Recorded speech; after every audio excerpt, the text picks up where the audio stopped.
quem são mais fortes, os deuses egípcios ou as bestas sagradas? E aí galera, tudo beleza com vocês? James aqui.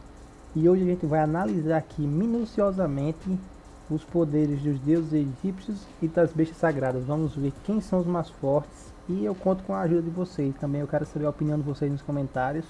Beleza, vamos conversar analisando, galera, que eu acho muito importante a invocação, o que é preciso para invocar essas cartas. E vamos começar com as bestas sagradas. Tipo, não adianta nada você ter essas cartas na mão e não poder invocar. Então vamos analisar isso. Vamos começar com Uria. Uria, o Senhor das Chamas, requer 3 sacrifícios, mas não de monstros. A gente precisa sacrificar 3 cartas armadilhas contínuas, aquelas armadilhas que permanecem em campo. E o ataque dele, galera, é tirado dessas cartas. Ele ganha 1000 pontos para cada carta armadilha dessa que está no cemitério. Ou seja, ele já tem meio que um limite aí. Você remove 3, você manda para o cemitério 3 e ele vai ter 3000 pontos.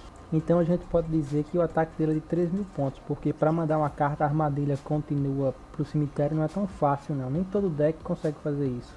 Beleza, agora vamos para Raviel, o Senhor dos Fantasmas, que é tipo a cópia de Obelisco. Foi inspirado no Obelisco.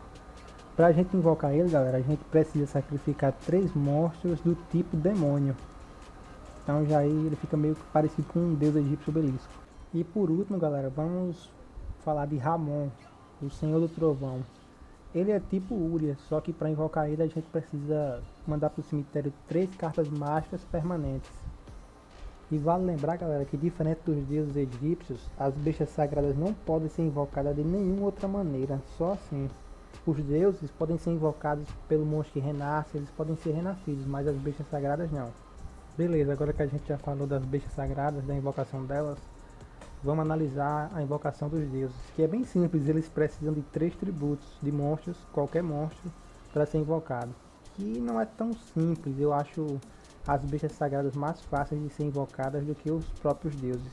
Tá, agora que a gente já falou das invocações, vamos falar do efeito e a gente vai comparar carta por carta, meio que da inspiração. Tipo, a gente vai comparar Slifer com Uria, Obelisco com Raviel e o Dragão Alado de Ra com Ramon, que é meio que a inspiração um do outro. Vamos começar com Uria. Cara, o efeito de Uria é o seguinte: ele pode destruir qualquer carta mágica ou armadilha virada para baixo do seu oponente. E nenhuma carta mágica ou armadilha pode ser ativada para negar, ou seja, um contra-efeito. Já o Slifer, galera, tem o seguinte efeito: os pontos de ataque dele são deduzidos das cartas da mão, ou seja, para cada carta na mão que o seu proprietário tem, ele ganha 1000 pontos. Eu acho isso aí um efeito ruim, um efeito negativo. Mas como cada pessoa normalmente pode ter até 6 cartas na mão, isso pode ser também um lado bom e fazer dele o deus egípcio com maior ataque, porque ele pode ter 6000 de ataque. Mas eu ainda acho um efeito negativo. Comenta aí, galera, se você acha esse efeito negativo ou positivo.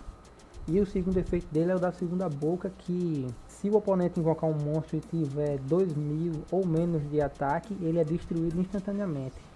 E é um efeito bem pesado, galera, porque nem todo monstro, aliás, são poucos monstros no Yu-Gi-Oh! De 4 estrelas que tem mais de 2000 de ataque. Ou seja, o cara pode colocar o monstro e já ser destruído. E os deuses também já tem um efeito que é meio que do tipo deles, de ser divino, que eles não são afetados por cartas mágicas ou armadilhas. Então ele meio que já vem com o efeito do Uria só por ser deus. Tá, agora vamos comparar Raviel com Obelisco, que são meio que as cópias.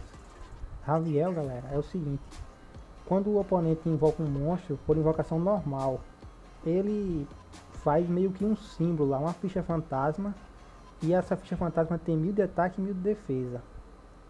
E o Raviel também ele pode absorver o ataque e a defesa de um monstro por toda vez, durante um turno.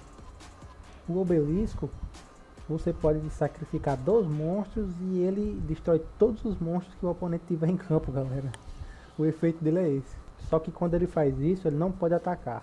Agora vamos comparar o Dragão Alado de Ra com o Ramon, galera. Vou começar falando aqui do Ramon. O efeito dele é o seguinte: sempre que ele destrói um monstro e envia ele para o cemitério, ele causa 1000 de dano para o oponente.